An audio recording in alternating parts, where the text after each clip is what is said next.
What is the scariest story you know that is 100% true?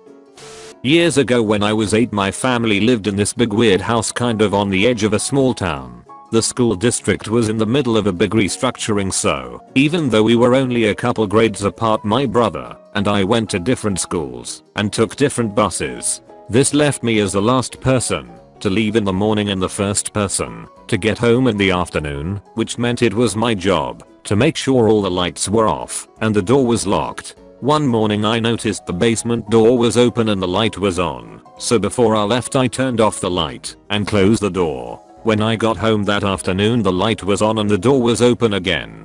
I just assumed that I'd forgotten to actually take care of it when I noticed it in the morning, so I went over to turn off the light and close the door. When I got to the top of the basement stairs I looked, and there was a big shadowy male figure towards the bottom of the staircase. I freaked out, slammed the door, and pushed a bunch of boxes against it, and then went and hid in my closet. For months I didn't tell my family, because I was positive what I had seen was a ghost, and didn't think anyone would believe me. Then about a year after that incident my mom and her boyfriend realized that small amounts of money had been going missing for months, totaling around $800-900, but never more than $60 at once. So we all walked around the house with flashlights trying to figure out how they could have gotten in. Turns out some creep was climbing in through a small hole in the outside of the house, shimmying through a crawl space, then coming up into the house through the basement. Realizing I had been alone in the house with him on at least one occasion was one of the worst, most terrifying moments I've ever had. I'll tell you one that happened to me, or rather, I was witness to. One night, I was out at a bar with a friend I was visiting in New Rochelle, New York. We went outside for a cigarette, and a car came flying past the bar. The car burned through a red light and started going up this hill that was on a curve. We watched as he veered over the double yellow and smashed head on with another car coming from the other direction. Both cars' hind ends lifted up, then slammed down. The car that was driving correctly burst into flames. I ran inside and grabbed the fire extinguisher, then yelled to the bartender to call 911 and say there has been an accident. My friend, a few other patrons, and me ran to the cars. Now, I used to think this was a fictional trope, but I was pretty drunk before this happened, and I swear it sobered me up instantly. I tried spraying the fire, but it did nothing. The fumes and heat were awful, and all we could do was stand back. The worst part was, and this will haunt me forever, was that the woman in the burning car was screaming as she died. My god, it was the worst sound ever. The fire department came and put the fire out. The police took us back to the bar and took statements. I found out the next day in the news that the car that was not speeding was being driven by a young woman coming home late from work. She was a block away from home, and I think she was either newly married or a new mother. The rotten mother freaker driving the other car was some rich drunk. He lost a leg, but otherwise was physically unharmed. I have no clue if he did time, as I left to go back home a day or so later. I'm trying to find a link for the news story, but I can't, as this was maybe 6 or 7 years back. I remember it being reported on Lohudden Channel 12 News. My friend had this neighbor who was a retired mechanic. They lived on some properties with large front lawns and long driveways. His neighbor had a couple derelict cars parked up near his garage that he took parts from occasionally. This neighbor of his started hearing noises while sitting in his living room, coming from his front yard. Every time he'd go to the window, there would be nothing there. He assumed it was a raccoon or a coyote, or whatever. He kept hearing the noise, so he'd go outside to look around, but would find nothing. He'd put out traps and occasionally catch something, yet the noise persisted. Soon, he started claiming that he was hearing voices coming from the front yard, like whispering.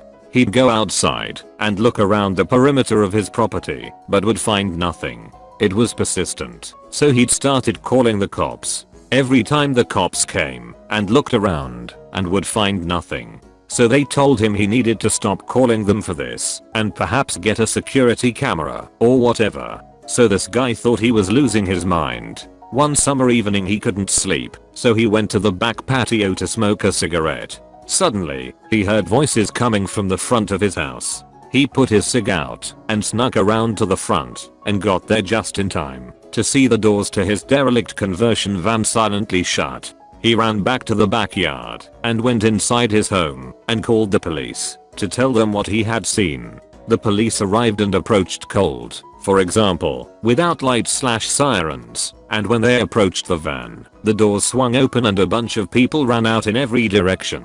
Upon searching the van, the cops found syringes and paraphernalia and determined that people were shooting up in there.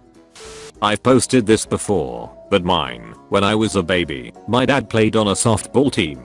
Typical social team, out for beers and pizza, after with the guys, family event type thing. My parents were good friends with two of the other couples, both of them had young kids as well. On this occasion, the other two couples had left their kids at one of their houses, with a babysitter they were splitting. They invited my parents back to the house to have some more beers that night, but I was being fussy and my mom nixed the idea, though they would 100% have normally gone back to hang out. Well, it turned out my fussiness on that day saved our lives. When the other parents got back to the house, they walked in on a home invasion. Two men had broken in, tied up the kids and the babysitter and her boyfriend, and were waiting for the parents. Took the parents hostage as well, and made the dads drive with them to banks/a grocery store, where one dad was manager and clear out accounts/a safe. They then came back to the house and slaughtered both families, the babysitter and her boyfriend,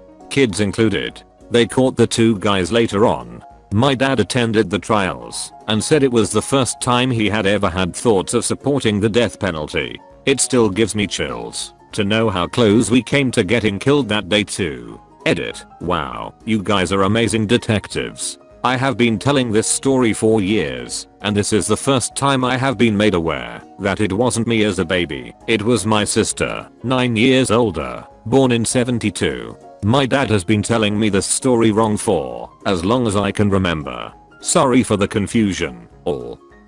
The Battle of Osawik Fortress, 1915. German troops attempted to gas the Russian defenders out as the fort had been a thorn in the side of the Germans since the outbreak of war. The gas succeeded in killing almost 3 whole companies. The Germans then advanced across the fields, expecting the fortress to be empty and an easy victory. From within the fortress, Russian troops emerged, coughing up blood and lung fragments, covered in bandages made up as improvised gas masks as well as chemical burns. They returned rifle and light artillery fire at the advancing Germans. The German troops didn't bother firing back as they just ran back to their lines. Their commanders claimed they are already dead. Give it 20 minutes and go take the place, to which the soldiers remarked it is not men protecting that place, but the Osawik fortress never fell during the war, as when the German troops went back months after there was already fresh defenders. I know this story is much different to the ones other people have said, but it's the one I could think of as truly terrifying.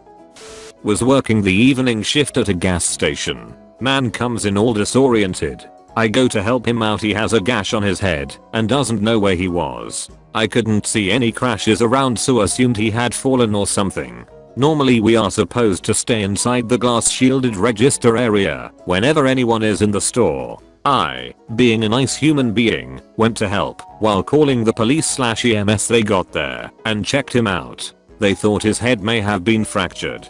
Took him to the ER. I went back to work. Cops stopped back by for some coffee a few hours later. They told me the guy got hit by a baseball bat trying to break into a little girl's bedroom and was wanted for rape and murder in 2 other states. I never left the register area at night again. John List killed his whole family, wife, mother, daughter and 2 sons. He meticulously planned the whole thing, cancelling all delivery services, excusing the kids from school, and even turned the air conditioning as low as possible to preserve the bodies for as long as possible. After he killed them all, he placed the bodies in sleeping bags and lined them up.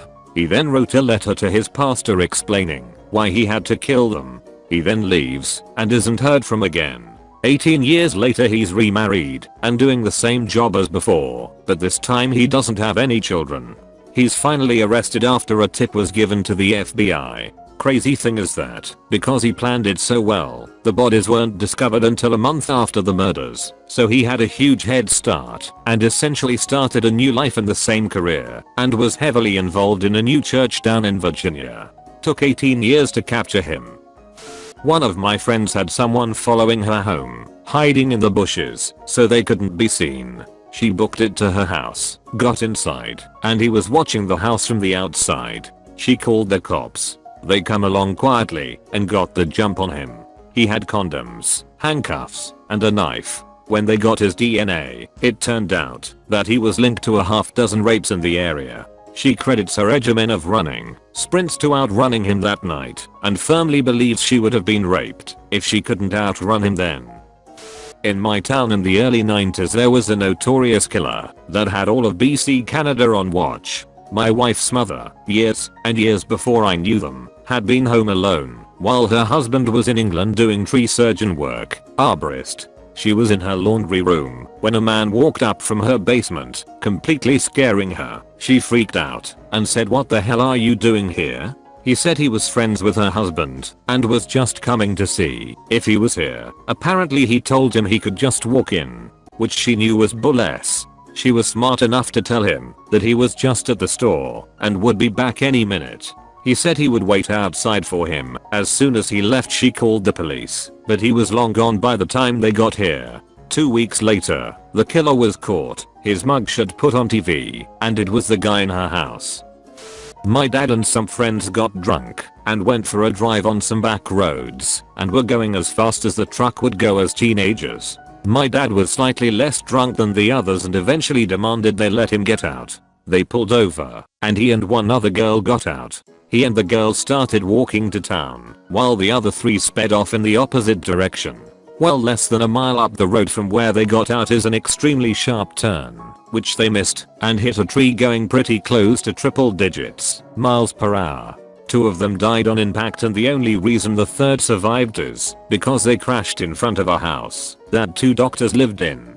The survivor was paralyzed and lost his leg and part of his arm and was in the hospital for 8 months before dying. This was in the 60s, so medical care wasn't what it is today. When I first got my permit, my dad took me to that corner to explain the importance of safe driving. It gave me goosebumps about how close he was to being in the truck.